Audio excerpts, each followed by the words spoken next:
Hello, good evening, and welcome to myself, Mr. Sensible, and Conspiracy Cats.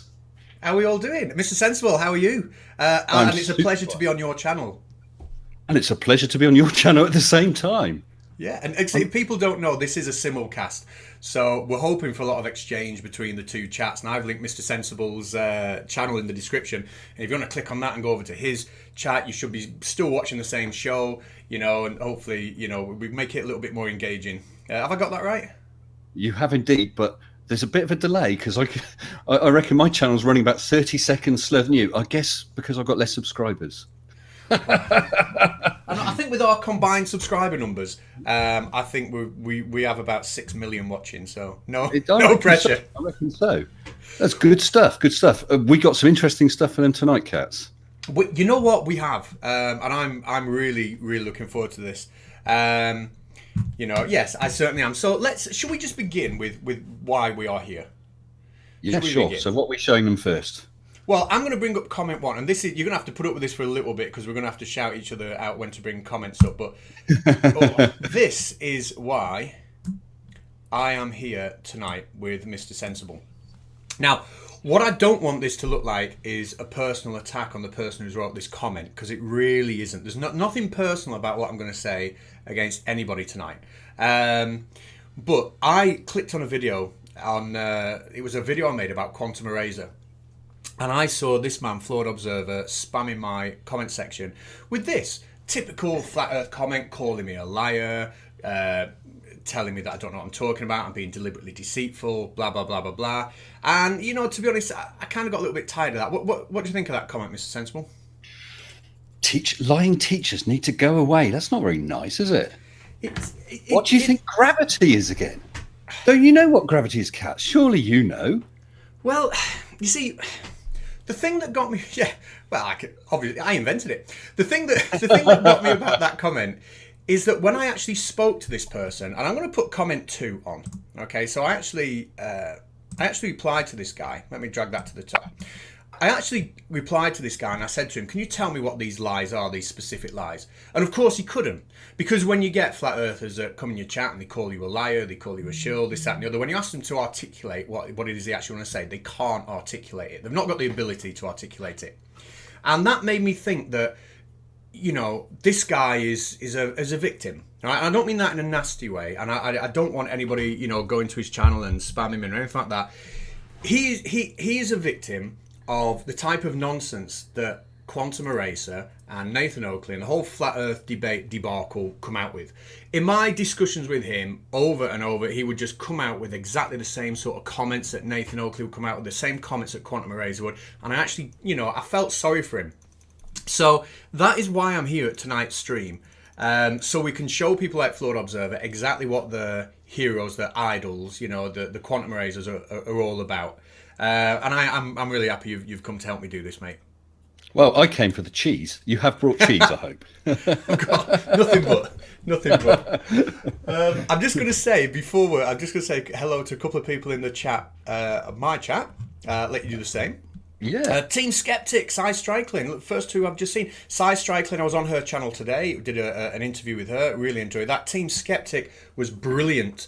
Absolutely brilliant in a debate we did on Wednesday, as was his opponent Eric Herr. So if you're not seen that, check that out. He was fantastic. Anybody you want to point out there, Mr. Sensible? Well, I've got some patrons are in now. I see Edwulf Sledgeferter. Easy for me to say because I've had a lot of practice. Gary Isle of White, Brainless Steel NL, loads of my usuals, Ugly German Truce, who's been following me and commenting on my chat right since the beginning. And I hope the sound's improved because now I've got my headphones on. I realised I was playing sound through my stereo. That was my cook-up for the night. I always do one, cats, always. Oh, well, any kind of live streaming with me involved is going to be a catalogue of errors because I have no idea what I'm doing. Who else we got? Oh, Krafty Keelah, we've got in there, Tommy Granville. I mean, I'm not going to, there's a few hundred watching, so I'm not going to read through the entire chat, but I do appreciate everyone being here. So, and we've got the Sensible's cat. Yeah, we got my cat, which is Arnold, Slayer of Flirts. He helps me bash flirts from time to time. He appears on video. He's my boy.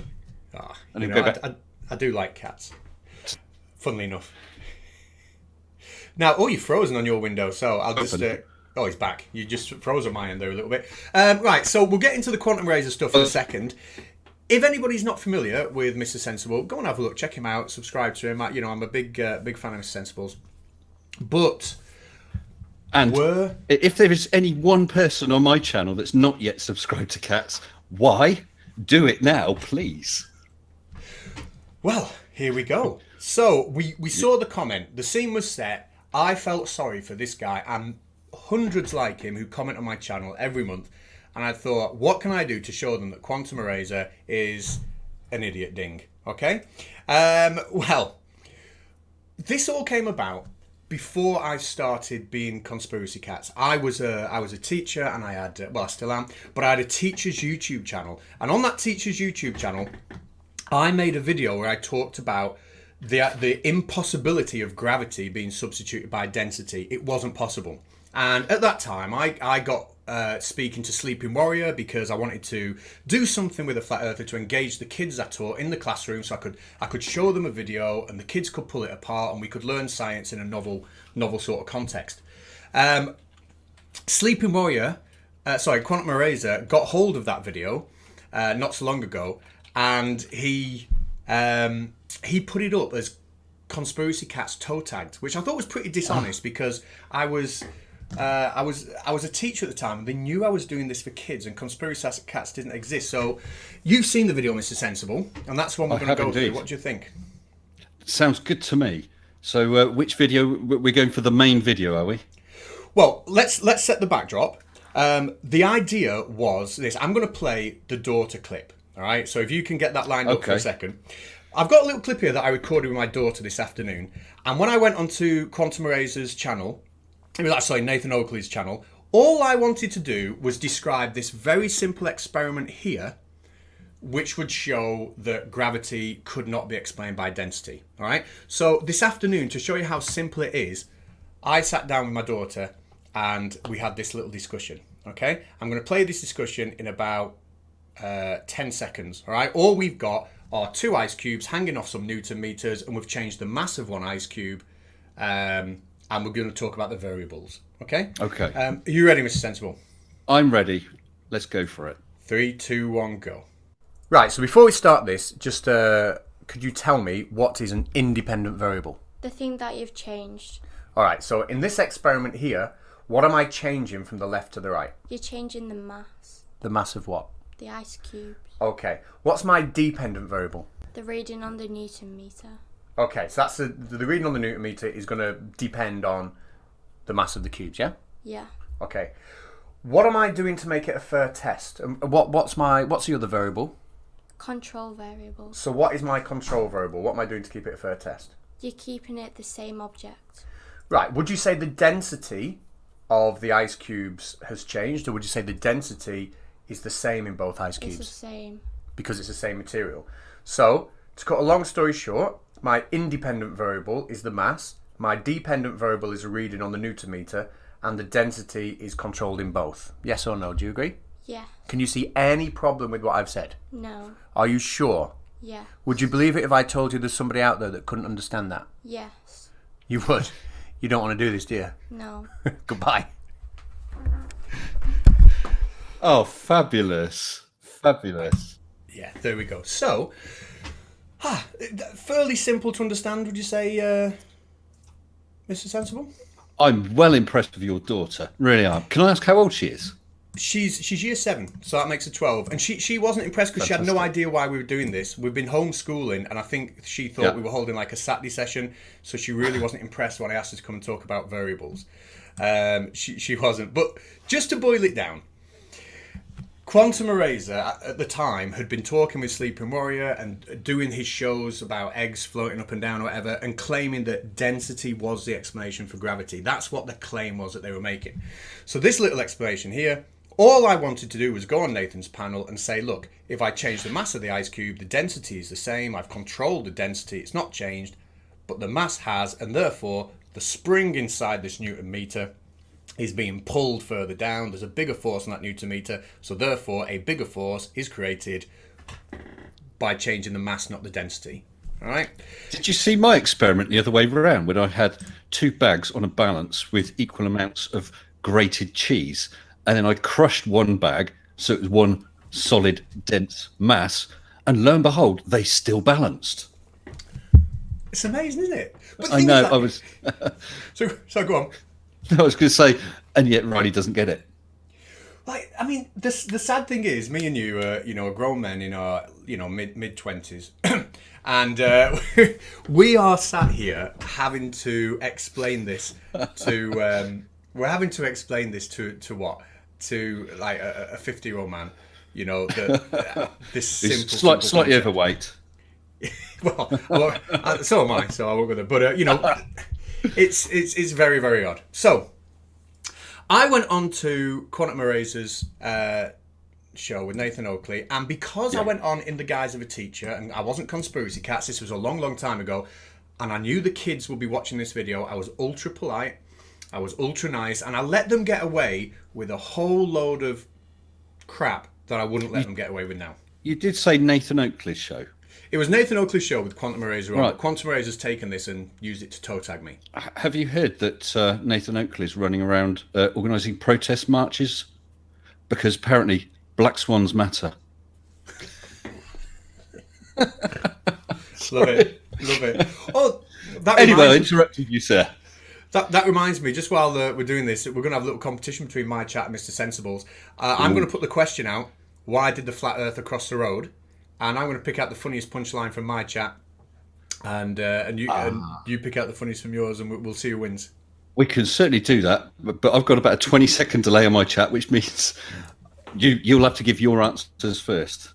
No problem. Oh, and also, when it comes to taking questions, if you want to ask me a question, just to make it a pain in the neck, go to Mr. Sensible's channel and ask it through him. And if you want to ask Mr. Sensible's channel, come to mine, tag me in it, and sort of question, and I'll ask him.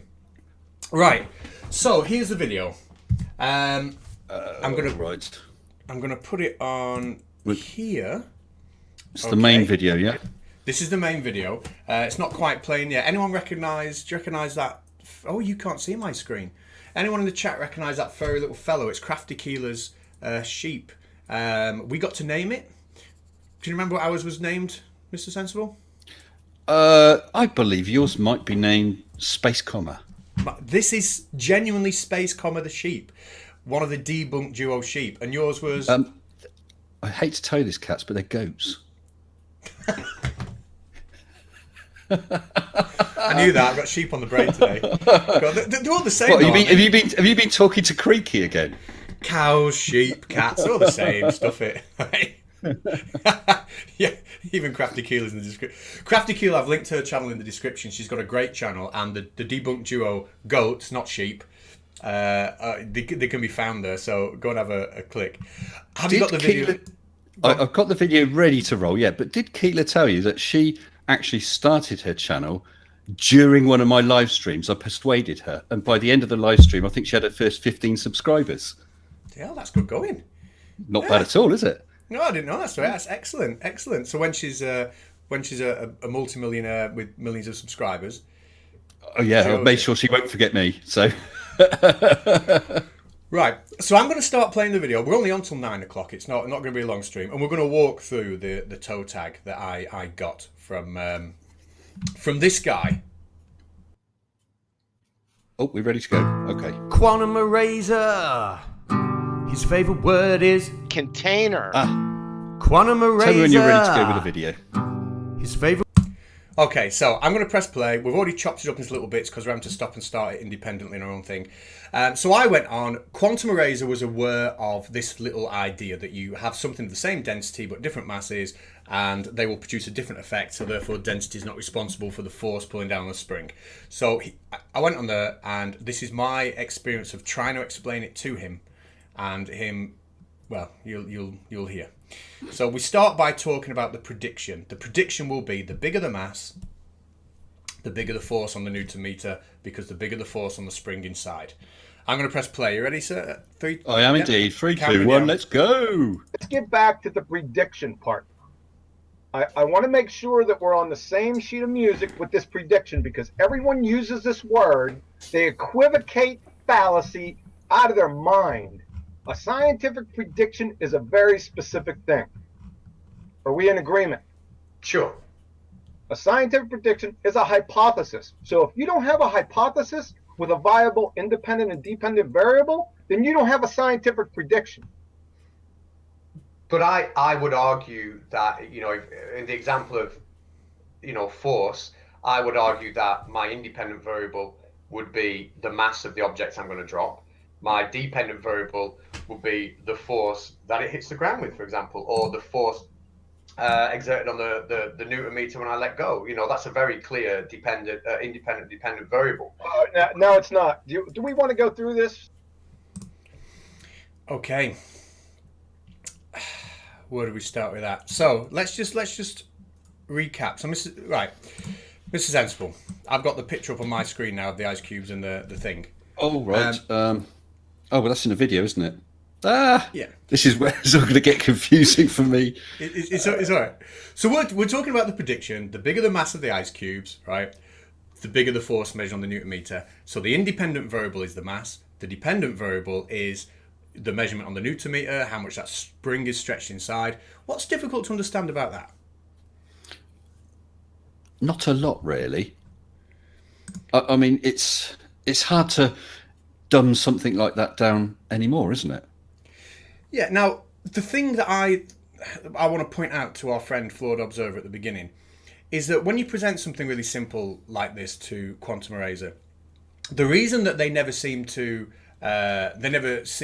you to be debunked or beaten or shown up is because they never ever have a proper sensible conversation. They will try and divert the conversation away in a million different tangents, a million different places, get away from those simple and easy point, as quickly as they can, to drag the conversation out for 10-15 minutes and then make it go nowhere. And you're about to see Quantum Eraser do that to a very inexperienced pre-conspiracy cat's me. All right? So, Was Baldy Cat's not around to help you? He's a... Because I was actually wondering, does he live in the kitchen? I think the only times I've ever seen him is in your kitchen. Yeah, well, I've got him chained up in the basement most of the time, to be honest. Would that be with Daniel Pratt? Right, so I've got some notes here. Let's begin. He's now going to walk me through. He's now going to try and walk me through how to do a scientific prediction. So let's carry on with his incompetence. So, what is the natural phenomena that you observed? The natural phenomenon is that, let's just say, a mass will move towards the Earth. A mass. Now, how do you know mass? Can you see mass? I can measure mass. You can measure mass. Mm-hmm. How about just things fall to the ground? How about that, so we don't get bogged down here? So, in what I've cut it down from 20 minutes, in what should be a very, very, very, very, simple start, straight away, we can't even establish, the phenomenon we see is we drop a mass and it falls to the ground. I mean, have you dealt with Quantum Eraser before? To be honest, no, because mostly because I'm not sure if my Word documents will go up to font sizes that large in red and blue. But other than, actually, I genuinely find him pretty boring bloke. It's all scripted. I did see an episode recently. I'm not sure who he was talking to, but they raised something else. So he scrolled down his Word document and he had some pre-prepared thing there. He's just cutting and pasting onto the stream, basically. He's reading crap out. Yeah, he has it doesn't matter what you want to say. He's got a PowerPoint. He's going to read it. And I hope Flawed Observer is watching this, because I've shown it at the beginning of this stream that my 12-year-old daughter can understand in 20 seconds what we're trying to talk about. And Quantum Eraser immediately seems to be struggling with such a basic idea. So, I mean, what's he saying? What is mass? Can you measure Anyway. Let's crack on. Let's see what else he says. Oh, right, okay.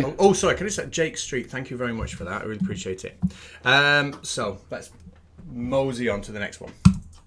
Oh, are you ready yet, Mr. Sensible? I'm ready now. Your observed phenomenon is your dependent variable.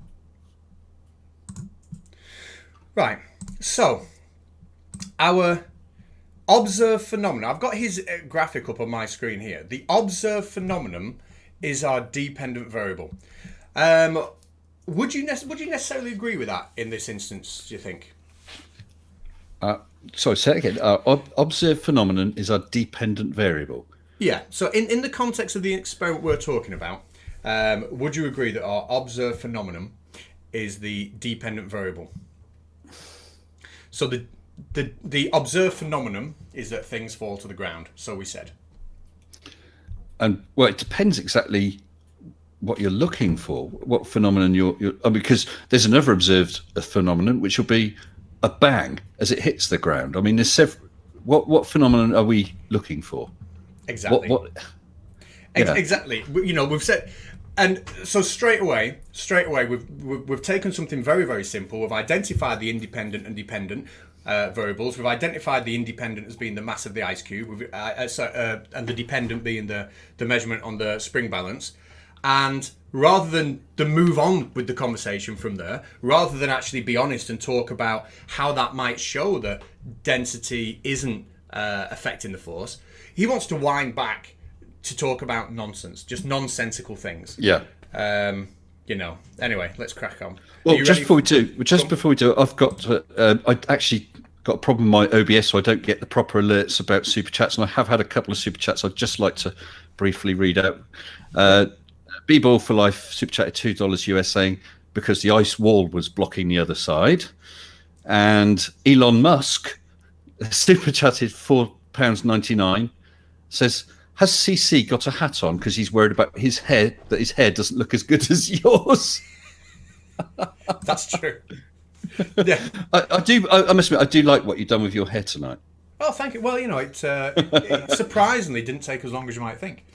And sorry, I do apologise. One other that's there: Digital Demonic Davros, $2 Australian. Big Pharma will do you for sheep shaming. You're going to be in trouble. As if Keelah being after you, it won't be enough. Well, sheep shaming, I can do. I thought you were going to say something else there, but sheep shaming. Yes. Thanks, Krafty. And one has literally just come in. Eric Hare, $5 US, saying, "Love you both, great stuff." Thank you, Eric, and thank you the others who super chatted. Oh, and Eric Kerr was brilliant on the debate the other night against Team Scat. They were both superb. Krafty Keelah, thank you very, very much. Still closer, yes, has made a brilliant point there. Technically, with that balance, it's a Newton balance. We are measuring weight, not mass. But that is the point that we're trying to make here. We're trying to make the point that when you get a bigger ice cube, there is more mass on that ice cube, but the density stays the same. And when we hang it on something that measures weight or a force, we can detect a bigger force on that Newton balance. And the only thing we're changing is the mass. We're not changing the density of the ice cube. Okay, so that's kind of the point we're making there. Thank you, Peter Fitzgerald, as well. Erode, isn't that just bubbles of in water? Brilliant. So I forgot to read out, actually. So that was awful of me, wasn't it? Krafty Keelah says QE's going to come and visit us. Okay, so how badly can Quantum Eraser misunderstand this very, very simple experiment? And for those who've only just turned up, let's just run through it one more time. I'm going to get that image on the screen. So, where are we here? Yeah, sorry on my stream, you're not seeing that image. So the experiment that Quantum Eraser is talking about is this one. We have two blocks of ice. We are going to have one with a bigger mass, one with a smaller mass. We're going to put them on a Newton meter, which has a spring inside. A force will be exerted on that spring, right? Measuring the weight, if you like. And we're going to see that there's a bigger force here than there is here, even though the density of the ice cube is the same. Therefore, showing that density isn't the cause for things. You know, density difference isn't the cause for things appearing to fall. There has to be something else involved. All right, fairly simple. So far, he's making an absolute sham of it. Should we get back and press play? Ready? Transition over, and okay, I'm good to go. Okay, 3, 2, 1, go. I wouldn't say that the object's accelerate is a dependent variable. I would say that the rate of acceleration, or not the rate of acceleration, the force that they accelerate with is a dependent variable. You can't do that. You're begging the question. It's frustrating dealing with him, isn't it? Like, what is it that's so complicated about this very simple thing that my 12-year-old daughter can understand? I don't know. I think they've got to do anything. I mean, sorry, have you lost Just lost you there a second. me. Let's see. Are you back? in your? I think that they've got to do anything they can to try and debunk gravity. They're having to deny the absolute bleeding obvious. Well, I mean, Stuff goes down. It depends on the mass. I mean, density is not a vector, as we all know. exactly. If you're so scientifically illiterate that you can't understand the idea that a force is needed to stretch a spring, and if a Yep. larger mass will stretch a spring more, then that larger mass is applying a bigger force on that spring, right? And that's essentially what a newton-meter is. It's just got a spring inside, isn't it, that stretches, you know. And I mean, I'm absolutely blown away. And we have people like, let's get his comment up again. This guy, Ford Observer here, who's spamming my chat and spamming my channel with this nonsense, defending Quantum Eraser and calling me a liar, when Quantum Eraser clearly doesn't even know how to tie his own shoelaces, I'd imagine. Well, actually, Katz, I have an opportunity for you here. If you were able to ask a flat earther any question for them to give you an answer to persuade you either that the Earth is flat or that the Earth is not a globe, one of those, what question would you ask? Let's say Mr. Nathan Oakley, if you're going to ask Nathan that question, his golden opportunity to answer a question for you that will prove it. What would prove it to you? Well, if it was Nathan Oakley, it would be if he can prove to me that the Rayleigh criterion says things should be cut from the bottom up, and that's how perspective works. That would be it. That would be it. Okay, but of course he never usually comes out of his room, does he? With his mute button. No, not at all. Well, I've got a special treat for you tonight. Nathan Oakley has decided to come out of his room. Nathan Oakley is here, ready to answer your question. Okay, let me get it, Nathan. Are you ready to come on, Nathan? No, don't be shy, Nathan. Don't be shy. Look, I'm going to have to just grab him just a second. Okay. Now, Nathan, are you going to come? Are you going to come on the stream and answer Katz's question? Come on, tell us about the Rayleigh criterion. Are you chicken? I just don't think that he's going to do it. Oh, he likes the mic though. Brilliant. Oh, off you go then, Nathan. Brilliant.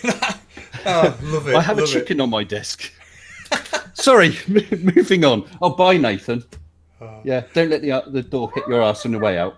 That is fantastic. Absolutely fantastic. I've just say a massive thank you to Paul Fergie. Enjoying the show. Keep up the good work. Well, thank you. I don't do a lot of the live streaming because I don't know what I'm doing and I'm useless, but hopefully I will get there with it. But you're quite a seasoned live streamer, aren't you? Who me? Yeah. Yeah, but not with chickens. Never work with chickens. They crap on your desk. That's the last time Nathan's coming on my show. Now, back to Quantum Eraser. All right, so he's just told me that I can't use the term force, even though a 2-year-old child would understand that to stretch a spring, you've got to apply a force on it. All right? So I try Would you be thinking of Mr. George Musa by any chance? Oh, he gets brought up later on. He absolutely gets brought up later on. So I do try and put Quantum Eraser right, and I know he's struggling with some of these complicated concepts, and I do try and put him up. But let's see how he handles the correction. I'm going to press play. Are you ready? Yes, I am. Counters down. Oh, you off? You've started. Now we're trying to find the cause of that effect. Right. So for me, my independent variable in this would be to. No, I want the hypothesis. Short and sweet. Screw that up. I don't think people heard that. I look at that. I made my first cock up there. Oh dear. I pressed play on dear. VLC player and it wasn't on the OBS. So nobody heard what was said there. Everyone on my stream heard it though. So can you summarise it? Because I didn't. No, to be honest, I probably can't because I was concentrating so much on translating, transferring, and stuff like that. Although actually, it's just about to play. 1 second. No, I just caught you saying you made your first cock up. That's the sort of delay I've got. Yeah, This is the complications of modern technology, dude. You know, it's terrible, and I'm only my first glass of water as well. Look, it's not a big. I've just got small hands. Right. I don't know where to go now, so let's just jump on to the next. Yeah, he's probably talking crap anyway, wasn't he? Yeah, let's see what nonsense he comes out with. I'm going to press play, That effect. but I think. Right. So for me, my you ready? independent variable in this would be to. No, I want the hypothesis. The mass of. Okay, I've screwed this up completely. Right, Mr. Sensible, can we go to? Oh. So go the on. mass of Exactly. Sorry, not that effect. So for me, my independent variable. Can we What just go to timestamp 1 you minute 55 on the video because I've screwed 1 it minute up completely. 55. Yeah. Okay, do and I'm that, ready you're to begging play the at 1 minute question. 55. You tell me when you want to go. Okay, right. So this is where we should have been going off from. So I'll press play. 3, 2, 1, off we go. Now we're trying to find the cause of that effect. Right. So for me, my independent variable in this would be to. No, I want the hypothesis. Just let it keep playing over that blank. So the mass of the object causes objects to accelerate to the ground. With a different force. You can't say that because you don't know if there's a force or not. Well, You're when I just say force, I'm imputing talking it. about measuring with a Newton meter. So whether you call that force or not, I'm measuring, with a Newton meter. I'm going to call it a force. Did you say We're Newton We're not meter? going to Newton's meter. So does this make sense to you, or is this just a tautology? So we paused on that one, have we? Yeah. We'll pause on that one. So we are what was probably 10 minutes into the video. And let's just, for anybody who's just watched, who's just come, let's just go over again what it took me 10 seconds to explain to my daughter this afternoon. The experiment is this simple. We are proving that density, or showing an experiment show that density isn't the reason things fall. We have two objects of different mass but the same density, and even though the density is the same, it's controlled. We are going to see a bigger stretch on the spring inside here, a bigger force on that than we are here. So therefore, it's not density causing it, it's the mass. Therefore, we can ignore the idea of density being responsible solely for things falling. Okay? Not complicated, is it? No, not at all. Okay. But I mean, what do you think about it? Because he said there, you can't talk about a force. What do you think he's on about? Because clearly, it does take a force to stretch that spring. So what is he on about?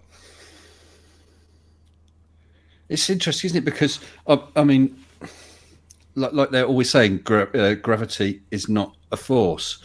I know we have have a little video to play a bit later that I passed over to you, which it explains about curvature space-time, because then you're not talking about a force. I think it's just multiple ways to look at it, but there's obviously something making that weight, whether it's ice or whatever, want to move in a particular direction, and as a result of that, it is forcing that spring to stretch.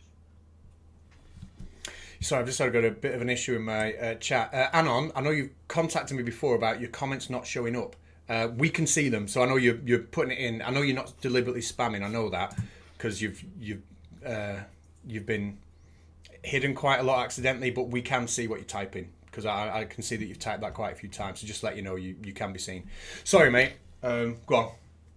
Oh, I'm sure I said something amazing and earth-shattering then. it was But I will say that I've had a top tip from Mr. Clive Wells about cleaning chicken muck off my desk. Rub it off with a flurf. Excellent. And sorry, Bjorn Kamitz has just super chatted 100 Swedish krona, saying that chicken was brilliant. And no, Bjorn, I'm not going to do a sex dance again.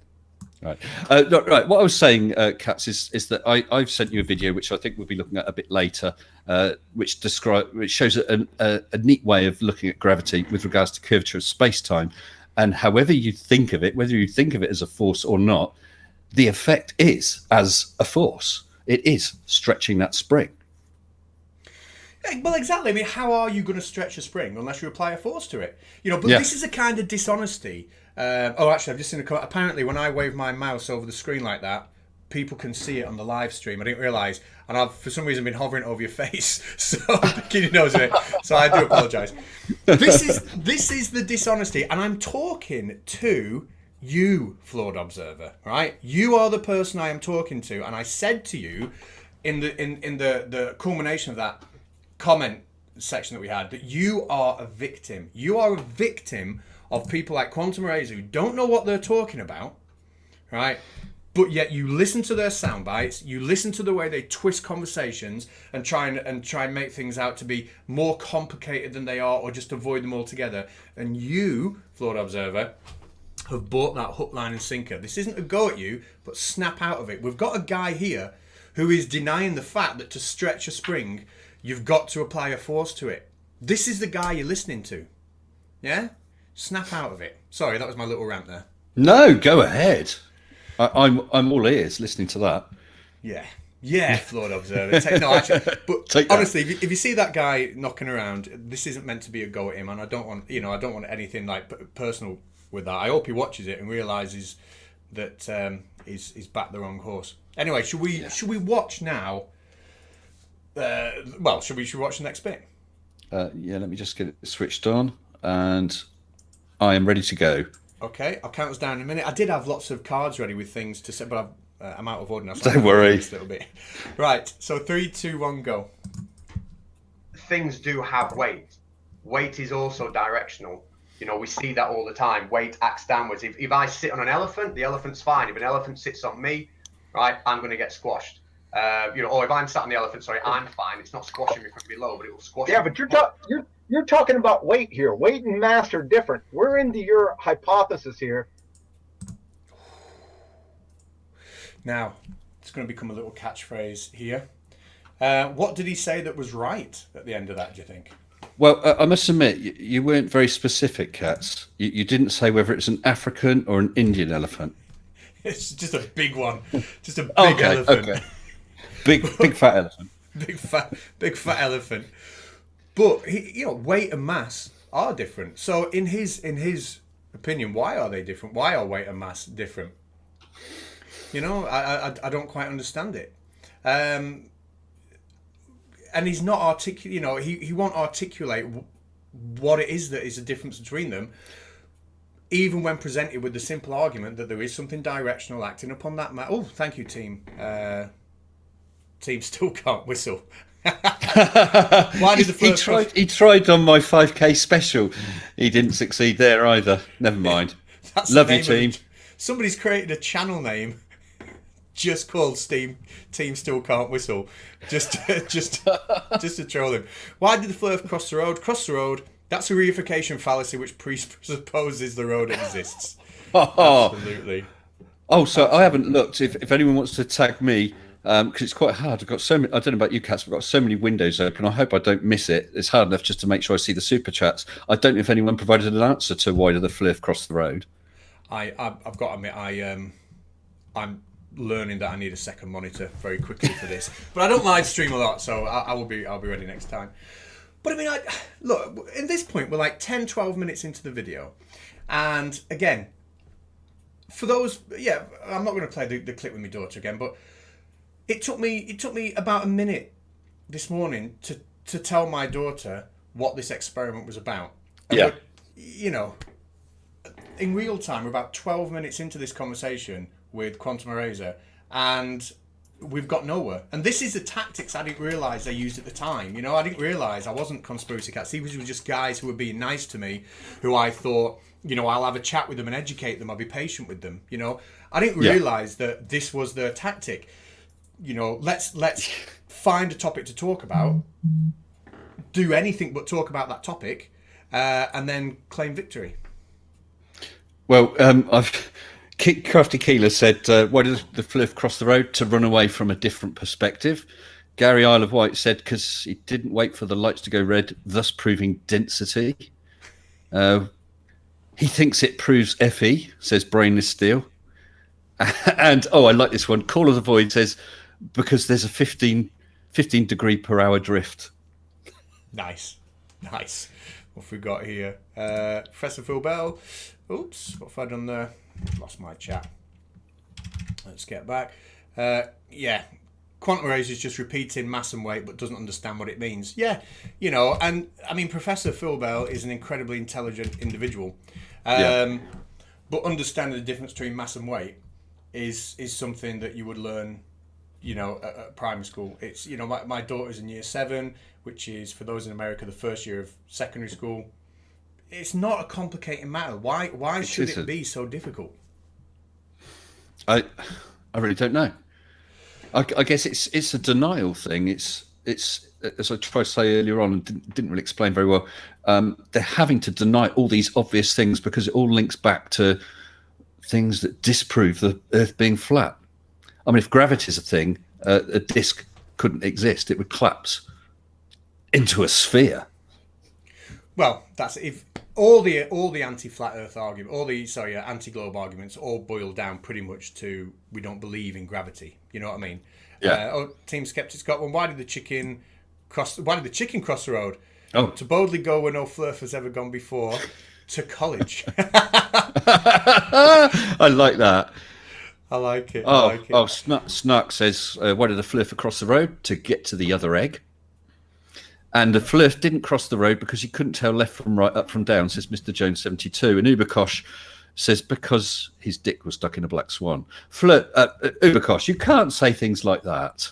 That's terrible. So terrible. Anon says, what is the difference between mass and force? Which is an excellent question, and we're getting into things like inertia there. And that will come later on in this. But, at the minute, quantum arrays are... is milking this as much as he can get. Thank you, Robert Charlton. Why did the flat earther cross the road? He was trying to disprove gravity. Superb. Right, let's see how... thank you for that, Robert. Let's see... Sorry, we're almost ready to go. Mr. Jones 72 said the flirt didn't cross the road because roads don't flow uphill. Oh, God. Stargaze as well. Thank you very much. He's running from the parents that think he's Nathan Thompson. Love it. Right, I'm going to press play. Are you ready to just to see what quantum rays and get horribly wrong next? And what I will say, there is a... Go on. I was just going to say to Colon, who's my moderator, it can't be audio bleeding in from the monitors on my desk because I haven't got any other monitors. The only audio is here. Sorry, don't know why that is. Yeah, go on, Karen Katz. Sound. There is a payoff at the end of this. We said at the beginning that this whole discussion came about a comment I made on an old channel I had, an educational one, where I said gravity can't be density, and they're taking me up on it. But there is a payoff where, even though Quantum Eraser thinks this is my toe tag, we will soon see that it's his. And I'm going to make a lovely little soundbite out of it. Right. Ready to press play? I am indeed. You count us in. 3, 2, 1, go. Oh, hang on. No. Yeah. Okay, go. And it's just talking about mass. I'm saying the mass will affect the weight. They are different. But this isn't telling us why the mass of the objects causes objects to decelerate to the ground. No, you're right. It doesn't tell us why at all. It doesn't tell us. What we do is we identify the link between the two, and then we ask those questions why. Yep. And that requires other experiments and other hypotheses, and it's a long process. No, we have to do. See, we're not to the experiment yet. We're just trying to set this up because we're going to the experiment right after this. Hold on, John. But can I just point out what you've done there? So we've not even through, as John has just said, we've not even got to the experiment stage. We're just trying to formulate the hypothesis. And you've already got the answer. You already know what's going to happen and what the cause is. You already know what that force is and what its name is and how it's measured, right? No, what I've done is I've identified my independent variable, which is going to be the mass, and I'm then going to measure the weight of the object. right? And as I increase the mass, I'm going to look at the effect of the mass on the weight. Okay. Do me a favor. Can you define mass?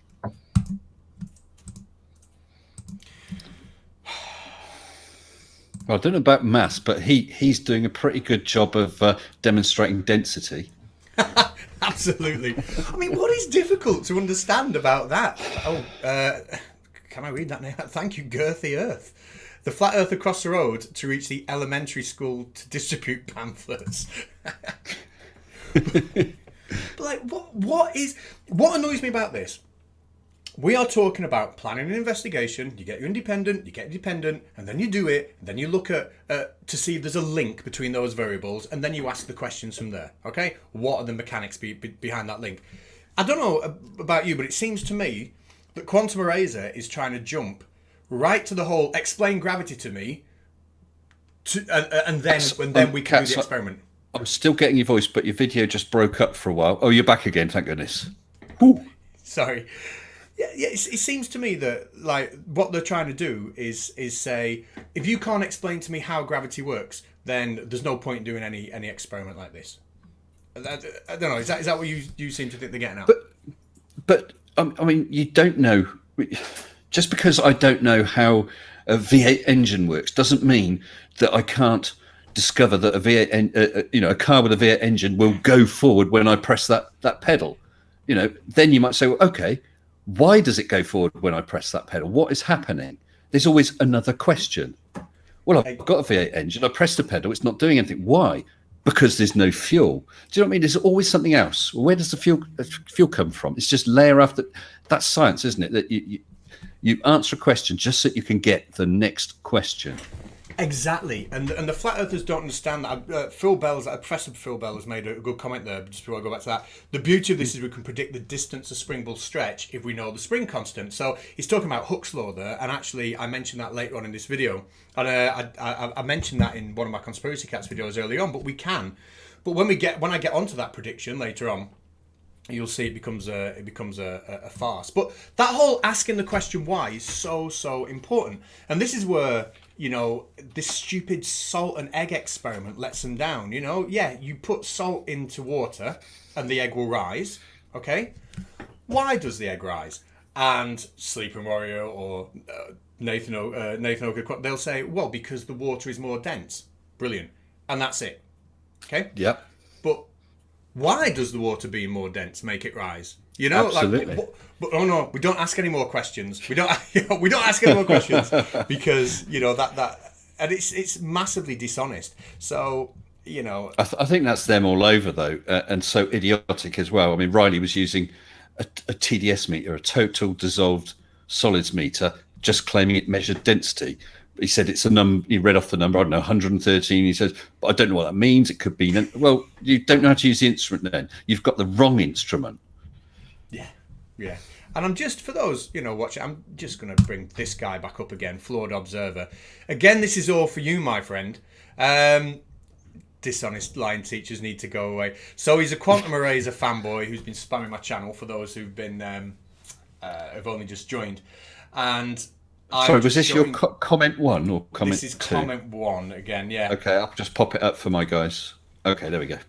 And I'm just showing people here that Quantum Eraser, the person he's putting all his faith into, is a con man, and Flawed Observer is a victim of that. Quantum Eraser is struggling here to understand the simple concept that if you stretch a spring, you're applying a force to the spring.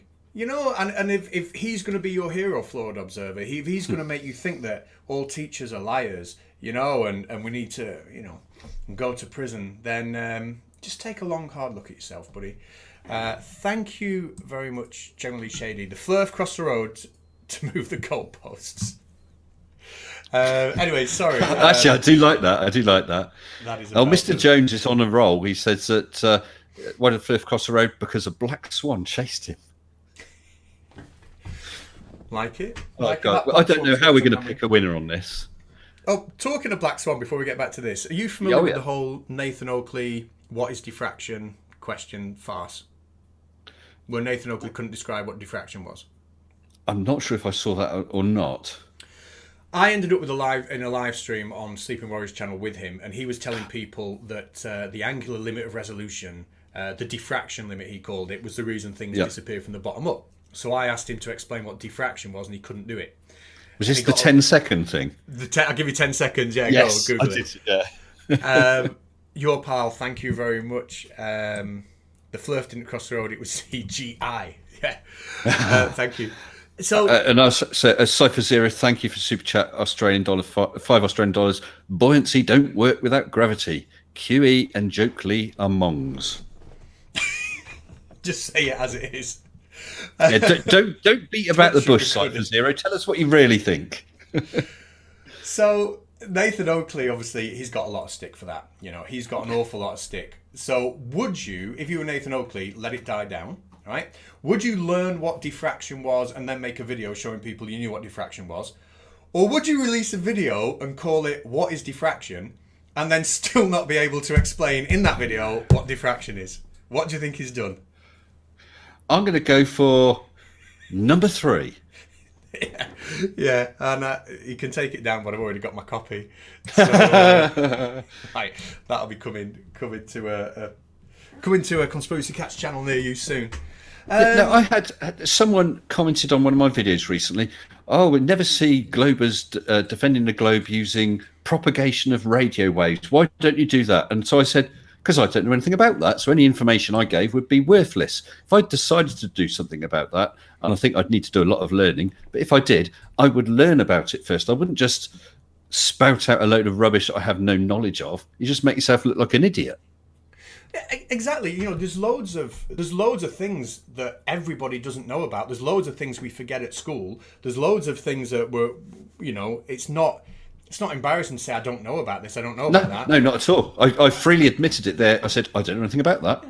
But what flat earthers do is they make up, they'll do 10 seconds, they'll do a Google, or they'll listen to a quote another flat earther said and think, oh, they've debunked it for me, I'll just use that quote, and I'll give you an example in a minute, but thank you very much, Paul Ward. I posted MC Toon's debunk on Quantum Eraser's Discord and got muted immediately, yeah, not surprised. He then deleted the message and spammed him. Generally Shady, thank you very much. Goalposts are CGI. OMFG. I give up face disk. I'm not sure what that means. But thank you. But yeah, Sleeping Warrior, for example, he heard about the Doppler effect. He must have watched the video. Have you seen this one? If you're... Yeah, go on. No, I'll let you take it away. Well, I think it's the video that I did a debunk on. Was this about the sunrise and sunset? Yes. Yeah. Saying that you should be able to see... Oh, he showed some photos of sunrises and sunsets and said... that, I forget which way... Oh, I think the sunsets have a warm, reddish, orangey, nice, pleasant tinge. And the mornings, the sunrises have a cold blue tinge to them because it's Doppler shift as the sun's approaching you and going away from you. And I did a little bit of research so I could put some figures in it, but I calculated how fast the sun would have to be going to actually make a visible difference, and it's bloody fast and totally ridiculous. I do apologize, I can't remember the details, but I do have a video about it somewhere in my back catalogue. Unreal, isn't it? Doppler shift. Yeah, you're right. He's heard of it, thought, oh, blue, red. Hey, that'll do. I bet he's heard of Doppler. He's heard of Doppler shift, and then he's heard of red shift. Yep. Some things might look redder if they go further away. Some things might look bluer if they come closer. I bet he's no idea about the absorption spectrums and how those lines on the absorption spectrum are shifted and the redshift calculation and he's not heard any of that. He's just heard something and gone, oh, I've heard something, so now I'm going to open my mouth and some words are going to come out that use some of the words I've just heard, and that's how he makes his videos. Cypher Zero, yes. Thank you very much, and thank you very much. He says thanks for the awesome content. So he must be talking about you there. And someone's just pointed out that my entire image is mirrored. So I'm back to front. I don't know if you are. You look the right way round to me, but I was mirrored, so I've corrected that now. I feel myself again. I'm trying to tell by the writing on my shirt. I don't know if I'm mirrored or not. So, for those who have just joined, and I I don't apologise for bringing this comment up again because this is why we're here. All right. Anon says... he has just said, he's tagged me in. Define Well, what are you mass. looking at? Okay. So it Oh, says, right, sorry. Okay, define mass. Well, that comes in the very next bit of the clip. We talk about defining mass. So you'll hear what the response was to that. But that is in the Paul Ward. Thank you very, very much. What's he say? Flirts are now reduced to wordplay. Exactly. They're reduced to wordplay because there is absolutely nothing left. And Look. Mr. Call of the Void super chatted $4.99, saying the chicken crossed the road to avoid a black swan, Tokyo drifting, a raging shed, 15 degrees. Thank you very much for that call. Appreciate that. So again, for Honestly. anyone, that's good. And for anyone who's just joined, this is why we are doing this. All right, people who listen to Quantum Eraser, Nathan Oakley, and then just assume that because Nathan Oakley and Quantum Eraser can shoehorn people down, stupid tangents and paths, and not actually address a single point, they assume that is somehow some sort of victory, and the Glober, if you like, can't provide any evidence. We are. In real terms, would have been about 15 minutes into a video here where Quantum Eraser can't understand that if you put a bigger ice cube on a spring, the spring is going to stretch more because there's a bigger force on it. You know what I mean? Like this flawed observer, right? This is the person that you are holding up as some sort of hero. Are we playing the next portion, are we? Should we do this? So he's asked me to define mass because if I say the ice cube on the right, if I get my image up again, if I say this ice cube on the right has a bigger mass, we can't just accept that now. Something that's bigger has more mass. We now have to define mass, and this is where it just goes completely down the rabbit hole. Anything you want to say before we press play? No. Roll the stupid. Oh, thank you, Sontraman. Tide goes in, tide goes out. Can't explain that. Well, the flat earthers certainly can't explain that. You are right. Perhaps it's just tilt. If you're tilting one way or the other, that's going to give you a tide in and out, isn't it? Exactly. Well, And the ice wall will stop it. Have you ever thought this ice wall, ice floats? That water's going to stream underneath, unless you happen to also have a landmass ring as well. You can't just rely on an ice wall ring. That's a good point. Actually, I've not thought about that. Yeah. Yeah, interesting, isn't it? Must ask them. So let's hear how Quantum Eraser now just goes into a world of, I don't know what he does. To avoid talking about a simple experiment and a force on a spring, he now wants to talk about what mass is, and this is just crazy. You ready? I am ready. Hang on, I need to go to that. 3, 2, 1, go. Mass is essentially the amount of material that you're made of. And that is not the correct definition of mass. Do you know that Might not be mass? the textbook definition, but that is essentially what it is. It's the amount of material that you're made of, whereas weight is the force that you feel when that material is pulled down on you. Do you see my screen? Yeah, the amount of matter, it says there. Nature doesn't. This is from Professor John Wheeler and Edwin Taylor. What is mass? Nature does not offer us any concept as the amount of matter. History has struck down every proposal to define such a term. Even if we could count the number of atoms or by any other counting method try to evaluate the amount of matter, like you said, that number would not equal mass. Right. Now, we are getting to something in a second. First of all, Paul Ward, thank you very much. Gravity is purely a math description of an observed fact of reality. Push all flirts to show the math is wrong. Forget the explanation and stick to the math. Yeah. And I've had a super chat from Mark for £5 saying, "Bring on Mrs. S." Well, she brought Nathan. She dragged Nathan into here, but I'm afraid she's not going to appear on camera. We might have to persuade her see if she'll appear again for my 10K special. She was very popular, Cats. I find her quite terrifying myself. But there we go. Well, my wife is down. She doesn't know I do YouTube. I'm kidding. No. She thinks I'm decorating. So Quantum Eraser there, right? He's saying we can't measure mass, right? And actually, going back to what Anon said before, I mean, we could describe mass as the amount of material that we'd need to give a force of 1 Newton to have an acceleration of 1 meter per second squared. We could describe it like that, but I don't think it's wrong just to say really as a simpler term, it's just the amount of stuff What do you think? I agree, but I did try. I don't know if you have, but I did try looking that quote up.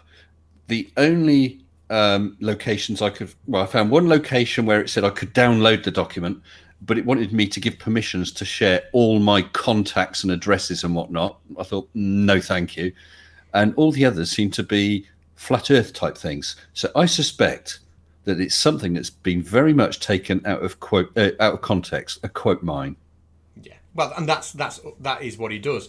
I think I misspoke a minute ago when I said I meant 1 kilogram would be the amount of mass that would have an acceleration of 1 meter per second with 1 Newton applied to it. Brainy Beaver, thank you very much. Flat Earthers wish we lived in Narnia. Well, yeah, you know what? This is a really good point. Flat Earthers wish we lived in Narnia. If the flat Earth was real, that would be a magical, escapist kind of world to live in, wouldn't it? It is quite escapist. You've got this dome, you've got this creator that you don't know who he is, and you've got this adventure to go on. You know, and if you saw the guy I did last night, Cats, you've also got a great big disco ball in the middle, which is what the starlights is projected, reflected from a disco ball in the centre of the dome. Yeah, hey, it's possible. Well, that Basil Sorry, Basil Vino just super chatted $6.99 Canadian, saying, why did the Flurf get to the other side? To cross the road, Flurfs a bus backwards. Paul Ward, see 2 super chats called Wordplay Defined. Thank you. Well, thank you for that, Paul. Have I missed? What have I missed? Well, Touchpad's just super chatted because he's been missing this stream. He's just super chatted 50 Swedish krona saying, 2 of my favourite boldies on the same stream. How could I have missed this until now? How indeed? You know, I can grow hair. I can grow it. Yeah, so can I. I choose to grow it short. Definitely. You see, Creaky though, he's not. He can't fight gravity, so it's just going down. that's it. He can't fight that proves gravity. I'm sort of neutrally buoyant, so it doesn't want to go anyway.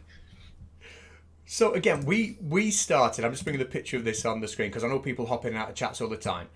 I was on. This was when I was a teacher, right? Well, I still am a teacher. I don't know why I keep saying that. This was way before Conspiracy Cats, right? And I went onto Nathan's panel because I'd spoken to Sleeping Warrior about the idea that a simple experiment like hanging a mass off a Newton meter or a spring, right? If the 2 masses have the same density, we would still measure a different force. All right, that is it. Yep. And I've gone on Nathan's show to explain how that means that density can't be the explanation solely for why things fall. All right, for this force that we fall down with. So he's asked me what mass is, and he said he's just brought up this random idea of a number. He says what number you use isn't going to be mass. Okay. Yep.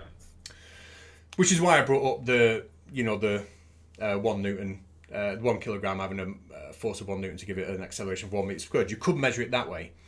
But I was interested in what he meant by number. Like he says that whatever number you use can't be mass. Okay?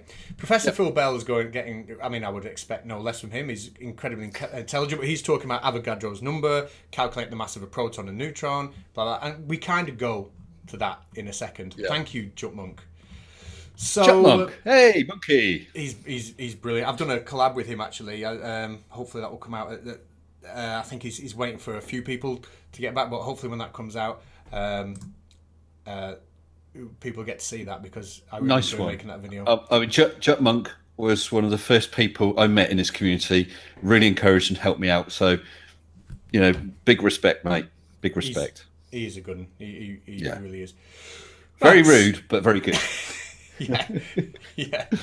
I'd have to put him on one of my my other private channels if we go with that chat. But something without any chance of staying monetized. So in the next bit, if I remember this right, I then tried to explain a better layman's definition without getting into inertia or anything like that. A better layman's definition of what mass is to quantum eraser. And this Anon asked before, define mass, and this is kind of where we're going. So, first of all, blimey, thank you, Krafty Keelah. Quick reminder, she's reminding me. What are you reminding me about? Oh, she's not. She's reminding the chat about my membership. Is she reminding you of the difference between a sheep and a goat? I think so, yeah. Well, I'll edit that bit out. Okay, so should we educate Quantum Eraser about mass? Yep, go ahead. Okay, 3, 2, 1. Oh, no, see, I'm not on the wrong one again. 3, 2, Oh 1. dear. 3, 2, 1, go. When he says that number would not equal mass, do you mean the number of atoms? I mean, what number? The number of atoms. Right. Well, the number of atoms definitely doesn't equal mass because all atoms are different sizes. You know, so like something like uranium has an enormous atom. Something like hydrogen has a tiny atom. So if they're made of the same number of atoms, they're not going to have the same amount of mass. I understand that's a straw man. I understand that, but you said it was the number of stuff in something. Yeah, the amount of stuff. Yeah. Yeah, so the stuff is atoms. I don't care if they're different weights. Well, the atoms inside them have protons and neutrons and electrons. That is the stuff. So the number of protons, neutrons, and electrons, then let's define it as that, the number of protons, neutrons, and electrons. Yeah, atoms. No.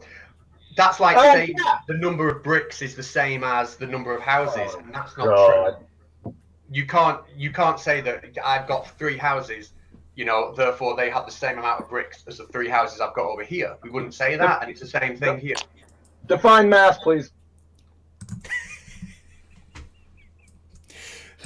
Can we believe that we're talking to a grown-up? You start no idea of the difference between them and atoms. I mean, And I thought that was a brilliant comparison, talking about houses and bricks. I really did. well, I mean, how can he not understand? When I started talking about that, somebody else on the stream in the background was like, "Oh my god!" Like I was saying something crazy. Yes. You know what I mean? So just let's just go back to our friend Flawed Observer. Okay. Which one? Comment? Oh, so I've just put it on my screen just because I want to send him a message. Oh, okay. This is the guy that you are following. This is the guy who's making you believe that teachers are dishonest and liars. Okay, so far we have seen in this conversation that he doesn't understand a force is needed to stretch a spring, right? And he doesn't understand that if you have an atom that's really big, it's going to have more mass than an atom that's really small. He doesn't understand the simplest concepts. Paul Ward, QE desperately trying to play the word game. And if I had been Conspiracy Cats at the time and not a teacher, knowing that the kids I was going to teach were going to listen to this and we were going to dissect it in the classroom, I wouldn't have been letting them get away with that. I suppose you were just lucky that Nathan didn't go off on one of his wobblers and, you know what he's like when he starts ranting and swearing and so on. Well, were your kids watching live then, or you were recording it to show them later? No, it was being recorded, show them later, and that's why he didn't go off on one, because I've only been on Nathan's show twice. This was the first time, and Sleeping Warrior had organised it, and he'd said he's doing this so he can then play this video to the kids, so they can then, so basically we could laugh at Flat Earth and rip apart how silly they were. I didn't put it that to Sleeping Warrior. So to be fair, he reined it in. The second time I went on was a time he instantly jumped on me. I left the panel, and that was that. I've never been on again because I'm not putting up with that nonsense. I did say something wrong, not wrong, but when we talk about protons, electrons, and neutrons, you were that like a proton in one atom can actually have a different mass than a proton in another atom. You were aware of that? I was not aware of that, and I'm happy to admit that. Now, I'm hoping Professor Phil Bell, if he's watching, kind of expands on this, because I know he'll know this way better than I will. But the way we teach it at A level is, obviously, protons have positive charges, so in a nucleus they're going to be repelled, and there are forces at play that stop sort of protons, repelling each other, and we have something called the binding energy, and there's a little bit of mass of a proton that's lost. To equals mc squared, and that mass becomes the energy that helps hold it together. I'm sure Professor Fulbell will do a far better explanation of this than me. But there are different repulsive forces at play in different atoms, so therefore there's a different amount of mass that needs to be lost to contribute to that binding energy to hold them together. And that's why when we do like nuclear fusion, we can liberate by rearranging the atoms, nuclear fission I meant to say, not fusion. When we split those nuclei apart, some of that energy then becomes freed up, and that's where the energy comes from. But Yes, so that was it. But Phil Bell, I'm sure, will give a much better explanation than that. I'm a bit rusty on it. Has Phil got a channel? He certainly has. I think he's just hit over 1,000 subscribers, and if he can spam it in the chat, Because that sounds like a good channel to have a look at. he's an incredibly intelligent guy, and I think he actually makes like he's part of the people that send the satellites into space or rockets into space. Right. And he like watches the live feed as they go up. I did email him a while ago, and I'd love to get him on and have a chat with him. Poor Ward, my word, you are abusing the super chats. Please stop, because But thank you very much. I'm abusing super chats because anyone willing to call out QE deserves this level of respect. Well, thank you very much. So, anyway, where were we up to? I'm lost now. We talk about weight of protons and so on. So, yeah, keep going. And how? Hold on. Listen. Oh, I'm just hearing buzzing. Sorry, mate. That's me. Energy is released, or is part of the energy is used to hold them all together. So is that making a difference in mass? Yes, yeah, and we call that the mass defect. Okay. But it's been a long time since I've taught that. We did that at A level. It's been a bloody long time since I did any of that in school, I tell you. And I did not get very advanced, so there we go. Oh, and Colon, thank you for posting a link to Professor Phil Bell's channel in my chat. So sounds like one to go and look at, have a poke around, a few likes, give a bit of love and subscribe. I will be doing that. So, hang on, just let me, why does team, give me a second. Just something I need to do. And I seem to have messed around with the camera view, so I've got one large and one small. I can't get the two side by side anymore, so sorry about that, people. You'll either have to look at me big or Cat's big. Let's go for Cat's big. You know, for a second I forgot I was live streaming then. I was just looking through the chat because I'm watching on the screen. I felt like I was watching one of your videos. I think to anyone watching me, I must look like I just completely lost it. Right. So, I'm going to press play. And should we see how quantum arrays replies to that idea about mass? Okay. In fact, I think maybe we're going on actually to predictions now. I can't quite remember. We'll have to wing it. Okay. I'm ready to go when you are. Okay, 3, 2, 1, go. Well, let's define it now for the sake of it as the number of protons, neutrons, and electrons. Let's do it that way. But it's definitely not the number of atoms. I'm speechless. Those are molecular weights. You don't count them. I don't care. Let's go back. Let's go back to the hypothesis.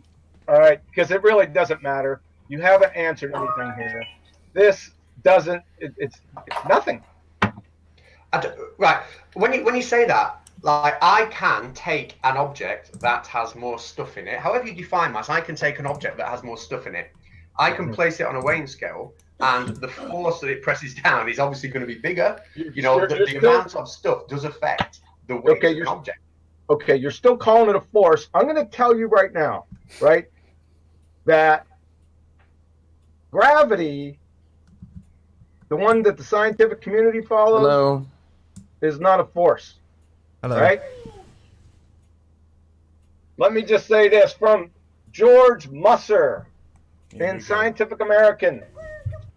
Einstein created his general theory of relativity, which provides our modern understanding of gravity, with the express purpose of expunging non-locality from physics. Isaac Newton's gravity acted at a distance as if by magic, and general relativity snapped the wand in two by showing that the curvature of space-time and not an invisible force gives rise to gravitational attraction. I think the sticking point is obviously going to be the definition of a force, or the understanding of what a force is, isn't it? To me, like I said, it will change the shape of an object, the size of an object. It will speed things up and slow things down. Now, if you don't want to call it a force, that's fine, but we can't deny that if I take something that's got a lot of mass and it's heavy, and I put it onto an egg, it's going to break the egg. You know, if I put it into it, it's going to crush. You know, it's going to crush a balloon or whatever. Right. There's clearly an action that when I increase the mass, I get a bigger effect from it. So you're saying mass causes gravity? No. The gravitational field, right? An object in that field is affected. The objects affect each other, and there's a force existing between the two. But you can have the gravitational field without a secondary object. So the Earth's gravitational field. This is why I was asking about potential and potential energy before. Any point of the Earth's gravitational field has a potential, and then when you place an object into that point, depending on the mass, the potential energy of that object will be given. But essentially, and I actually forgot what your question was, and I was waffling on. Sorry, go, John. Well, you said a gravitational field. What gravitational field? Newtonian or Einsteinian? And that is, I'm just going to read out a couple of super chats, but IMD Fox, Bricks and Straws is the best rendition of Three Little Pigs I've ever heard. I'll huff and puff and flat earth will be gone. Good luck, Mr. S and Cat. Thank you very much. And I would like to read out a super chat from Mr. Paul Ward, who's been extremely generous. £20 super chat. As I said to Cats, you guys deserve this. Keep pushing quantum failure till he breaks. Thank you very much for that, Paul. We will. Thank you. And Jordan von Schmanitz actually comes up with what is an excellent question. Do you believe we are feeding into this madness, and would flat earthers go away if we ignored them? And that's something that I've often thought about, and I don't know. What do you think to that, Mr. Sensor? I think a lot of them probably will, but if there's no one to counter it, the ones that remain are going to continue attracting people who are either gullible, just have a lack of knowledge or a lack of questioning, and will fall for it. And I said right from my very first video, the reason I want to do this is if I can stop one person, just one, from falling for it, then my job's done. And of course, it was you, wasn't it, Katz, who managed to bring speak truth. You know the guy. I can seek truth. Seek truth, speak truth. You know, that's the one. Him as well, yeah. I think you managed to bring him to reality, which I think is wonderful. And if I had done that, I'd be thinking all the stuff I've done today has been worth it. It wasn't. A lot of people do because they saw my video and then his response afterwards, where he then came back, if you like, to reality. A lot of people kind of like credit my video for it, but actually that's not what happened. Okay. He got an awful lot of support and an awful lot of advice and an awful lot of comments from loads of people in the chat, and I think it's just a case of the straw that broke the camel's back. I think he was already on the edge, he was already doubting, and that one video I did just tipped him over. But it certainly wasn't a case that I did that. I think it was definitely a community effort. But this here, what you've just heard there, we are now for some reason talking about Einsteinian gravity and Newton, and this, okay, let me just get our friend up again, his comment, flawed observer. This is what Nathan Oakley, quantum rays do, etc. Let me just point out how simple the argument is, okay? The simple argument is we have two objects of exactly the same density, and the one that has the bigger mass will apply a bigger force on the spring inside the Newton meter. So therefore, the force on the spring inside the Newton meter, the force applied is completely it's not related to the density. It's been affected by the mass, not the density, is what I mean. Yes, yeah. So the link there is between the force on the spring. The link there is the mass and the force on the spring, not the density and the force on the spring. Now, actually, I made that sound far more complicated than I should then. It's been a long night. But he has done his little trick and shoehorned it left, right, and centre, and taken us all around the fields. And we're now talking about Newtonian and Einsteinian gravity, and he's diverted the conversation away from what he knows destroys the idea that density is solely responsible. And that's what he did. Yeah, because if you're talking about two items, identical density, and one having a greater mass. Well, if they're the same density, that will also be the larger one. But if you exchange that for something, I don't know, polystyrene, the larger one's polystyrene, it's not going to be pulling down harder than the solid iron block that's next to it, unless it's bloody big amount of polystyrene. Yeah, mass and density are related. Am I getting to? You know what I'm saying. I know what everyone out there knows what we're saying as well. And what he's done, rather than just tackle the question, oh, hang on, yes, I understand that the density remains the same, we're changing the mass, there's a bigger force on the spring.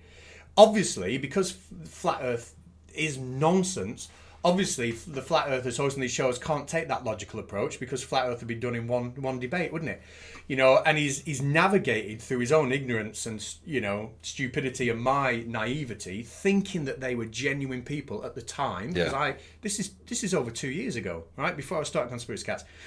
Me thinking they were genuine people that wanted educating, I've let them take me down that route, and we're waffling about, you know, Newtonian or Einsteinian gravity now, and he's done his little trick. But you know exactly what he is? A flim-flam man. Yeah, definitely. And not before, you said innocent. You just went there as an honest, nice guy wanting a discussion, and they took advantage. The gits. But I think since then I might have just.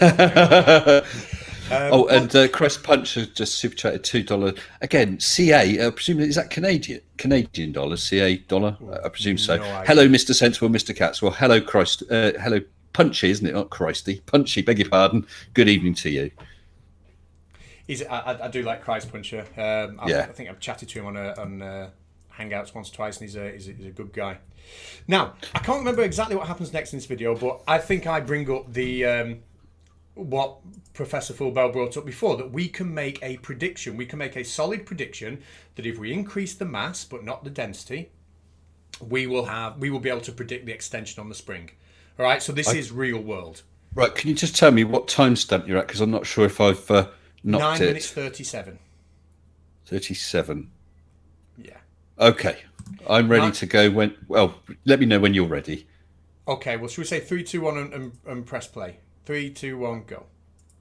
Anytime that they invoke gravity or say that word, they immediately invoke a cause, whether they know it or like it or not. It's I either... see where you're going, yeah. I get what you're saying. I think we actually agree. I get where you're going, all right? Okay. We didn't agree. I was being nice. I do think I agree. In terms of... I was saying before, you've got to ask that question why. You've always got to ask that question why, yeah? Right. Now, we do know that when I have something with more stuff, it will weigh more on a weighing scale. But then what you're saying is why, okay? And that why, when you dig right down, we have to explain exactly the process that's going on to change that, you know, exactly the process that's going on that's causing that object to be pulled down onto the weighing scale. And we can't explain that at the minute. So I understand you're saying, well, why, you know, when we boil right down to it, no, we can't explain what causes that. And I totally agree we can't. Well, can I just interject there? Sorry. Hold on, I must interject. So I'm super stoked that you've agreed. However, people in the scientism community assert that it is proven with an experiment, in quotes, called the Cavendish experiment. Now, this is where maybe I could have chosen my words a little more carefully. But, in my opinion, don't know what you think, the point I'm trying to make there is that we do know that there is this force, this gravity, right, that works. The point I'm trying to make is we know it exists, right? Like we know magnetism exists, because we can model it, right? And we can prove its existence. But I can't personally explain the actual physical mechanics of it, right? Now, to me, it sounds right at the end there that Nathan Oakley is saying, because I can't explain the physical mechanics of how gravity works, that we should therefore dismiss the Cavendish experiment. But the Cavendish experiment shows the link. You know, if we have bigger masses, we're going to see more movement. Downity. Yeah, we're going. If we have bigger mass, we're going to see more of an effect. If we have less mass, we're going to see less of an effect. We've established the link between those two variables. The link is established. The next question is, how does that work? You know, and obviously I'm not in a position to answer that. I'm sure some people in the chat might be, but... Oh, Christ Puncher, thank you. Hello again from this side of the stream. Hello, Krafty.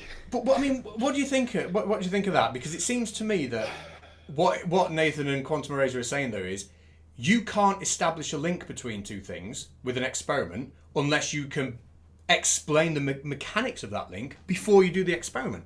You know, I'm trying to establish a link between mass and force on a spring, but before I do that, according to them, I have to be able to explain the mechanics of how that works, the mechanics of how gravity works. Straight back to that car. So you're trying to establish that movement on that accelerator pedal makes the car go faster or not, without. But you haven't explained how a V8 engine works. You don't need to. All we're trying to do is say, well, why? You know, what happens when I push that pedal harder? I go faster. I don't push it so hard, I don't go quite as fast. Brilliant. So why do I go at all? That's the next question. What's under the hood? Exactly. You've established that link, and that's what Cavendish did. And there's been, you know, what was that experiment? Paul Ward just super chatted £2. Why did the Fliff cross the road? Define road. That's it. That is it. You know, so flawed observer. Well, the Oxford English Dictionary, 1872 edition, describes road as. Well, you'll never get anywhere with these guys. Yeah. I mean, it's such a simple, you know, I've got the image of the ice cube. It's such a simple thing, you know, but in trying to just make a simple point that if you keep the density the same but change the mass, the force on the spring inside the Newton meter changes, right? And we've been taken around the houses on, well, what is mass then? We can't talk about that experiment unless you define mass. And now we're talking about the spring, so you've got to define what a force is, and you can't do that unless you tell me the difference between Newtonian gravity and Einsteinian gravity. Have you got a goat there chewing your internet cable? You keep slowing down. Do I? Oh, sorry, mate. You're back. No, you're back again now. It just froze a couple of times. That's all. I think we got this best bit. I don't have the best internet. The Turtle Movers would ask a good question. After all this was over, what did my classes think of this? Oh yeah, good question. Well, I showed them, and they thought it was hilarious. And then, rather than want to talk about the science around it, the next lesson they just wanted to see another one. So it failed spectacularly. Show us another flat earther say something stupid, sir. Yeah, but you know why? It's because they'd rather sit and watch anything than do lessons. Actually, I bet you're a fun teacher, a really interesting teacher. I honestly mean that. I remember we had two economics teachers. One of them was brilliant. You know, economics is a pretty dry subject, but he would make it interesting. He'd make it relevant. And the other one would say, "Now, boys, settle down," and just copy out notes on the blackboard, and you had to copy them into your book. So, you know, he was not a good teacher. He had the knowledge, but he was uninteresting. It's I think the class makes a teacher, and you know, if you've got a class of kids who are really interested in, and I know part of the job of the teacher is you've got to motivate them and make things interesting, but at the end of the day, some kids just are more motivated than others for certain subjects. And if you happen to be looking, you've got a class where that's the majority of the kids, they make you a better teacher because they listen more, they engage more, everything becomes more fun. If you've got a class where people are disengaged, you've got to be stricter. You know, you've got to have those periods where everyone's just working in silence to get them to be doing something. And, you know, it's hard work. So you might watch me with one class and think that is awful, you know, because I'm doing what's best for that class. You might watch me in another class and think, those kids loved it. But it's the kids who make it. The kids make it. Yeah. But I think it's probably a bit of both. Definitely. Because I'm sure that some teachers would never get a positive reaction, no matter what no matter what the class is like, because they're just not engaging. They're not making it interesting. I had a science teacher in my middle school, and he was fantastic. Got you. Everyone's so excited. Even the kids who generally weren't interested in stuff got everyone excited in the lessons, and that's worth a lot. And I've got two more super chats. Chrysler and Dave, $2 US. Flirt plus road equals reification fallacy. Quite right. And Global Mom, $5 US. Why did the flirt cross the road? A road is just SpongeBob imagination fairy tale science, you roadist. Honestly, these are brilliant. Thanks, man. Oh, sorry. No, I was going to say thanks, guys. Jump on the Jump Monkey, thank you very much. He wants us to do a duet, so maybe we could finish off with a duet later. I know I'd say Thanks, Monkey. I know I said at the beginning we'll probably only go to about 9 o'clock. There's not long of this. I think we've got 2 minutes of this video left, but there is a payoff to this because do you remember, Miss Sensible? What point was I trying to make for those people who are new to the chat? I was trying to say that gravity couldn't be what? Gravity couldn't be replaced by. Sorry, you've lost me where you are now. Sorry. So the point I was saying was gravity through this whole thing couldn't be replaced by density. Okay. Oh, right. Yes. Sorry. And they are there to tell me otherwise because they were doing the egg experiment. Let's crack on and, and see if we can get a conclusion to this, which hopefully will get a nice payoff. 3, 2. Yeah, 3, 2, 1, go. 3, 2, 1, go. Oh no, what have I done? I'm a few seconds behind.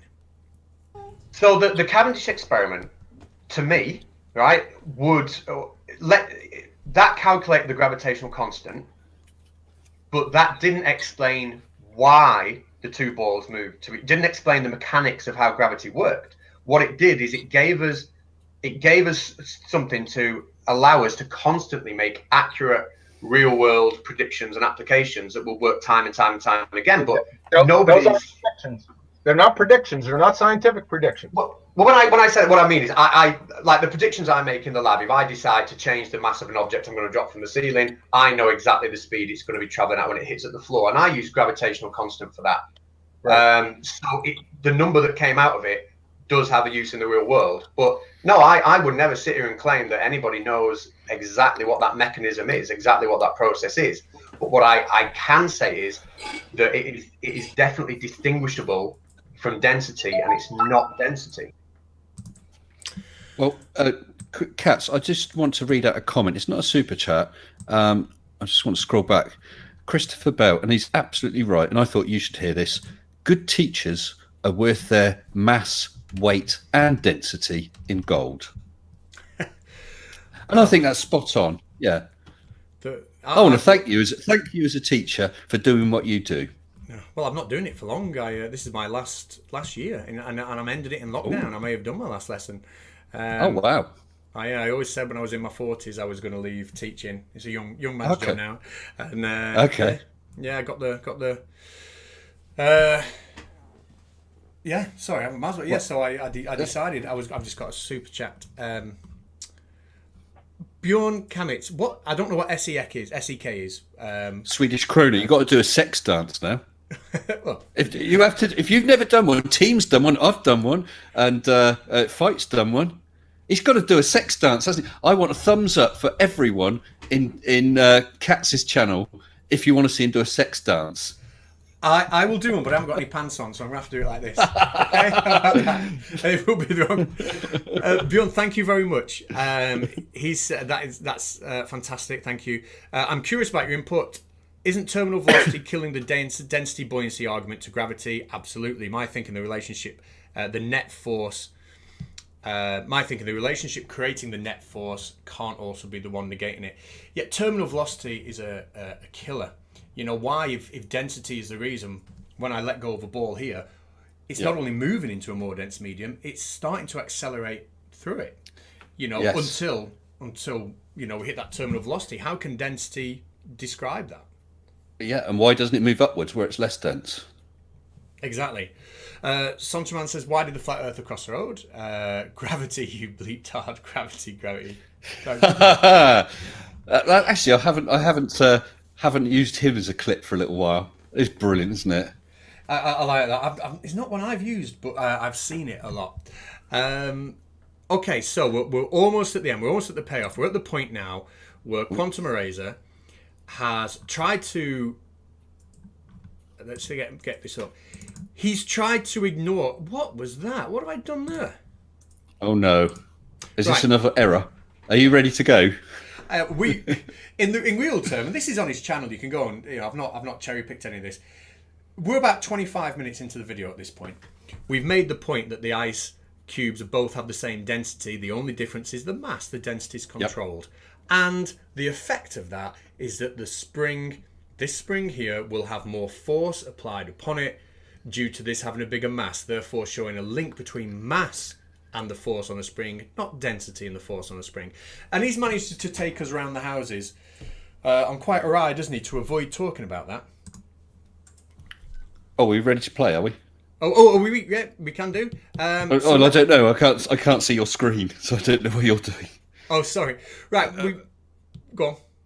I was going to say, are we due for the next clip? We can be. I was just making a point that to avoid admitting that density can't be gravity. He's taken us around the house. He's asking us to define mass, define a force. He wants to talk about Einstein and Newton. But I've slowly managed to get him back on track. So will we get an admission from him at the end of this that actually density isn't gravity, or will we get something close? Shall we press play? Okay, ready when you are. 3, 2, 1. Oh, I'm on the wrong screen. 3, 2, 1, go. Yeah, well, I never claimed it was density. I don't know. I can't explain it because I can give you an explanation, but in science, the explanation has got to be accompanied by experimental validation. So there you go. Yeah. What did he say? I never claimed it was density. I don't know what it is. Yes. Yeah, so to me, that's Quantum Eraser admitting that he doesn't believe the flat Earth ideas that Nathan Oakley and Sleeping Warrior and Ranty have all put together, that gravity is density. But I think he was saying that in such a way that they wouldn't realise what he said. He's trying to keep both sides sweet. I think, yeah, and what I like though as well, he's mentioned, we have to have experimental evidence, all right? But what he's totally misunderstanding is, if we do an experiment on the level that he's talking about, right, a simple experiment with just one independent, a dependent, set up in his kind of like childlike mind, Yeah. the best you're going to do with that is identify a link between two variables. That's all you're ever going to do. You're going to identify a link. So the salt with the egg, there will be a link between the amount of salt you pour in the water and the amount that the egg rises. There is a link, right? Yeah. And you've identified that. That's all he's ever going to identify. But he's got such a childlike view of what science is that will only ever establish a link. But then he's asking for complex explanations. And talking about Newtonian and Einsteinian gravity and yeah. He wants one experiment, that, I don't know, will produce a complex explanation without any the theory of everything. That's what you should have given him. Yeah. I saw someone said in a comment recently that he actually thinks in Comic Sans font. And actually, I'll read out a super chat here from IMD Fox, €5.49, saying, "Watching Flat Earth, I'm reminded of times my teachers would say, 'You'll use this in the real world.' What an understatement." Quite right. Yeah. Quite right. Yeah. So, I mean, there we go. I don't know what your view of... Just for anyone that missed, this was before I was Conspiracy Cats. When I was a teacher and the kids I was teaching were going to watch this video, I had to be very careful with the way I spoke and how polite I was. I was trying to set an example. But how did they think you did? Did they think that these guys were convincing? Did they think it was funny, or did they just sort of side with you? And yes, Mr. Katz is right. That those guys can't be right. Were they open to what the other side was saying? The whole way I did the lesson was I showed them the video. I said, I've had a conversation with some people that think gravity doesn't exist, right? I'm going to show you this video. And obviously, they knew about the experiment because we'd said this is the experiment that we're talking about. But that's all I said. And then the idea was afterwards, I would take their questions. So if they said to me, hey sir, but like what was he talking there about mass? Did we really, we could have a scientific discussion. What actually happened was they all watched it and they laughed and they laughed and they laughed. And at the end, they went, "Well, those guys were idiots." And they didn't have any. They didn't have any questions because 13-year-old kids could. So do you think they were idiots because that they could see exactly what you were saying and could see exactly why those guys were wrong, or were they just siding with the guy they know? No, because the reason I was doing this was because it was a class that were difficult to engage. And I was trying to think of novel ways to do it. And it was a new class. I'd not had them that long as well. I'd only had them a couple of weeks and I was at a new school. So there was no relationship or anything like that there. And, I was still in that kind of having to be a bit more of a disciplinarian and falling out with them, and to get them to do what I wanted them to do. So this was a way of trying to engage them. I didn't already have them on side at that point, so there was no loyalty there. But at the end, they just said, I don't get why he didn't get it. It's so simple. You've got an independent variable, you've got a dependent variable. We see the link between it, and the control is density. So obviously it can't be density. Changing the mass has done it. Yeah. So, well, that's good though, isn't it? They obviously grasped it. Yeah, it's crazy. But I excuse me, wasn't going to go on much past 9 o'clock, and it is 10 past 9, so I may drop out on my side. Well, just before you do, can we show that little gravity video? Of course we can. Now I need to drop that into my VLC play, don't I? So do I, and I'll just pause it quickly and resize. For everyone, this is a cut down version of a video I used. It's not done by me. There is a link at the beginning of it, and I will cut and paste that link into the description. I neglected to do it beforehand. This guy is explaining, and it's such a novel way of explaining, I think it's amazing, about the curvature of space-time. So I'm ready to go, Cats, whenever you are. I will be in a minute. I've just... In a minute? Okay. Well, that's all right. I've left the link up on my screen, so I'm ready to play when you are. I can't remember the guy's name, but like I said, I will post a link to it in the description as soon as I can remember and get hold of the link. But there it is on the screen anyway. Oh, I've just realised I'm not going to be able to show the image, am I, on the VLC? It's just come up as a dark screen. Oh no! Yes. How is it? How is it you've linked your videos in through OBS? Was it? Well, I've just played the audio. I've been screen capturing VLC, but I've just okay. had the audio playing. Well, now if you're off screen. Because I've changed stuff, I'm completely gone. Oh no! I've ruined my stream. I have ruined everything. Still, you can see a nice stream over my side.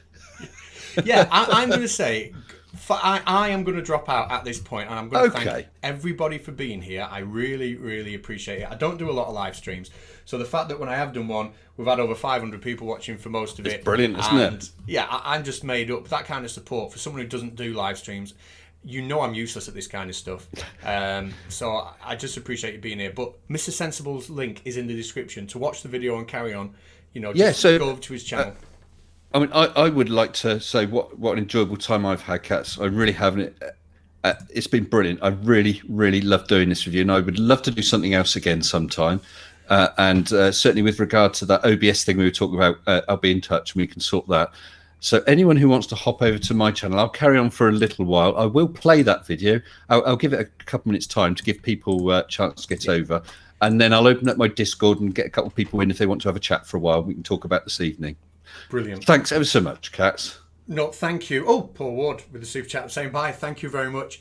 And do go and give Mr. Sensible, if you're not familiar with him, go and give him a subscription. I really enjoy watching his content. So, please do that.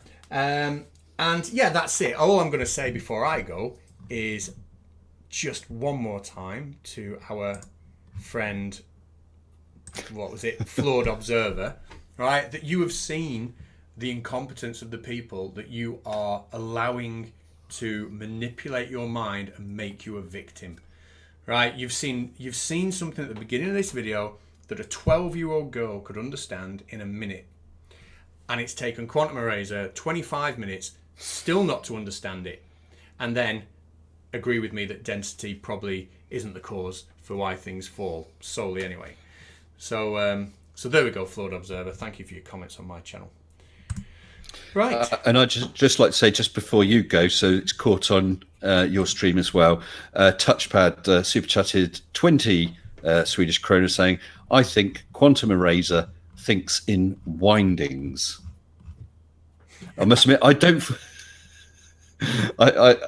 really like QE. I've never ever bothered to do his video. Maybe I'll have a look at something. It's always so uninteresting. It's just a wall of text, isn't it? It is. It's very, the only way I can cope is by clipping it and putting it in songs. Okay. Right. On my channel, before I'm going to go to Quantum Eraser at his finest, where he debates Jose J.G. Gonzalez and shows all of his intellectual prowess on debating. I'm going to play that song and then I'm going to sign off at my end.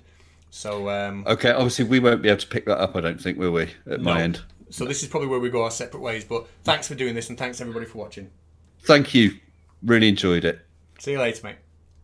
Good night. It's a lighthouse, and you can get in. It's beautiful. Yep. All right. That's number one. I got physical curve Called retard. in it, and we got a bunch of houses appear to be built underwater, but they are really not. High of the water. All right, I'll mute myself, Nathan. You can present. Go ahead with your evidence, video footage evidence of the shape of Earth. Can you present one of your trusted source, please, or at least one? Shut the fuck up. But I just want to know, can you share? Yeah, you're asking the same thing again. It's a lighthouse, and you can get in. It's beautiful. Yep. All right. That's number one. I got physical curve Called retard. in it, and we got a bunch of houses appear to be built underwater, but they are really not. High of the water. All right, I'll mute myself, Nathan. You can present. Go ahead with your evidence, video footage evidence of the shape of Earth. Can you present one of your trusted source, please, or at least one?